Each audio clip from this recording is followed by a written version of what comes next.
আমার জীবনে তো আসলে অনেক রকম ধাক্কা আছে। আমার বাবা চলে গেছে, মা চলে গেছে। আমার উঠে প্রথম কাজ করলাম, মার হারমোনিয়ামটা নিয়ে আসলাম, ধুলো পড়া ছিল, সেটাকে মুছে খুলে আমি একটানা বসে 10টা গান করলাম। এই যে আমি সারেন্ডার করে ফেললাম যে হ্যাঁ, এটা আমি মেনে নিয়েছি এবং এটা একটা স্বাভাবিক বিষয়, মৃত্যু একটা স্বাভাবিক বিষয়। ডিপ্রেশনের পেশেন্ট এবং বিং অন আ টিভি এটা ওপেনলি বলতে পারে, এটা আমি বলবো যে বলাই উচিত আমার মনে হয়, কারণ আমরা এটা নিয়ে আসলে একদমই মাথা ঘামাই না। মানে আমার সবচেয়ে কাছের মানুষগুলোই হয়তো ডিপ্রেশন না পড়ার কি আছে এই ধরনের প্রশ্ন মনে শুনেছি যে কি এত ভাবার কি আছে, কিন্তু এটা তো আসলে এটা তো একটা আসলে অসুখ। এটা থেকে আসলে বের হওয়ার অনেক প্রসেস আছে। সেটা আসলে বললেই এখন আমার সুইচ অন হয়ে যাবে, আমার মুড ভালো হয়ে যাবে, ব্যাপারটা সেরকম না একদমই। আমার জীবনে তো আসলে অনেক রকম ধাক্কা আছে। আমার বাবা চলে গেছে, মা চলে গেছে, আমার হাতের উপরে অনেক মানুষের মৃত্যু হয়েছে, আমার দাদার মৃত্যু হয়েছে, আমার নানির মৃত্যু হয়েছে। তো মৃত্যু তো আসলে অনেক বড় ঘটনা। আর তার মধ্যে আমার সবচাইতে কাছের আমার সবগুলো মানুষই চলে গেছে, আসলে কেউই নেই।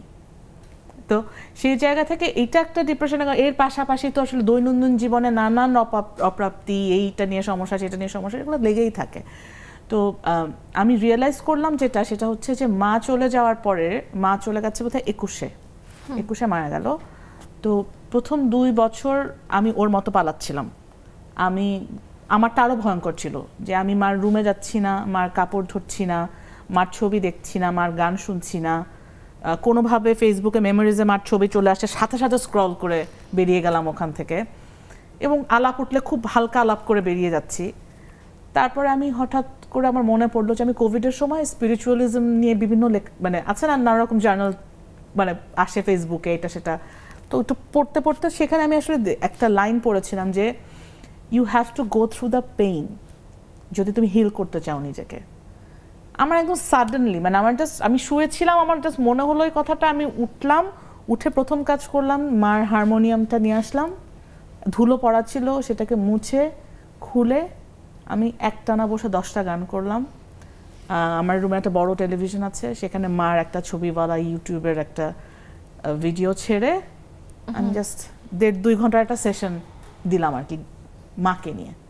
তারপর আস্তে আস্তে মার ঘরে গেলাম, কাপড় ধরলাম, মার পারফিউমগুলো একটু আস্তে আস্তে আমি ঢুকলাম। এবং এটাতে কি হলো যে এই কষ্ট তো যাবে না জীবনেও যে মা নাই, কিন্তু তারপরেও কোথাও গিয়ে আসলে এই যে একটা অ্যাকসেপ্টেন্স, এই যে আমি সারেন্ডার করে ফেললাম যে হ্যাঁ, এটা আমি মেনে নিয়েছি এবং এটা একটা স্বাভাবিক বিষয়, মৃত্যু একটা স্বাভাবিক বিষয়, এইটুকুন তো অ্যাটলিস্ট হলো। তো এটা হচ্ছে এখন আমার প্রসেস। এবং আমি পরে যখন আমার যিনি কাউন্সেলিং করেন, উনিও আমাকে আসলে বললেন যে তুমি একদম ঠিক কাজটি করেছো। এবং এর পাশাপাশি ও যেটা বললো যে ফিজিক্যাল এক্সারসাইজের কথা আমাকে সাজেস্ট করেছে উনি, যে তুমি তোমার নাচতে ভালো লাগলে নাচো, যেটা করতে ভালো লাগে একটু লাফালাফি করো, একটু অ্যাক্টিভ থাকা, বডিকে অ্যাক্টিভ রাখা, এবং তাতে ওই যে ভালো ব্লাড সার্কুলেশন হয়, তো সেটা আসলে কাজে করে। এবং I have so much love for you after listening to that.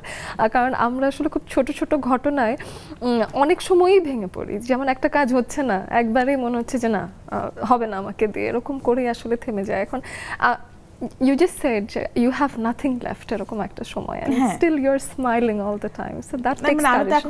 আমি এটা আরেকটা জিনিস যোগ করি, এটাও আসলে মাকে টেনেই বলতে হবে। আমার মার 2018-তে একবার সে লাইফ সাপোর্টে গেছিল, তার তো ডায়ালিসিস চলছিল অনেকদিন। তো লাইফ সাপোর্টে যাচ্ছে, লাইফ সাপোর্টে গেলে আমরা সবাই কি ভাবে যে মারাই বোধহয় যাবে আর বোধহয় ফিরবে না। তো সেই জায়গা থেকে সে 4 দিন পরে ব্যাক করেছিল, তারপরে উনি 21-এ মারা গেছেন। যাই হোক, তো ওই যেদিন উনি ব্যাক করেছেন, উনি কথা বলতে পারছেন না, নল ঢোকানো ছিল। যেদিন উনি প্রথম কথা বললেন, ফার্স্ট কথা আমার সাথে, জয়িতা বেঁচে থাকা যে কি সুন্দর, তো ওই কথাটা আসলে আমি বেঁচে থাকতে হবে ঠিক মতো।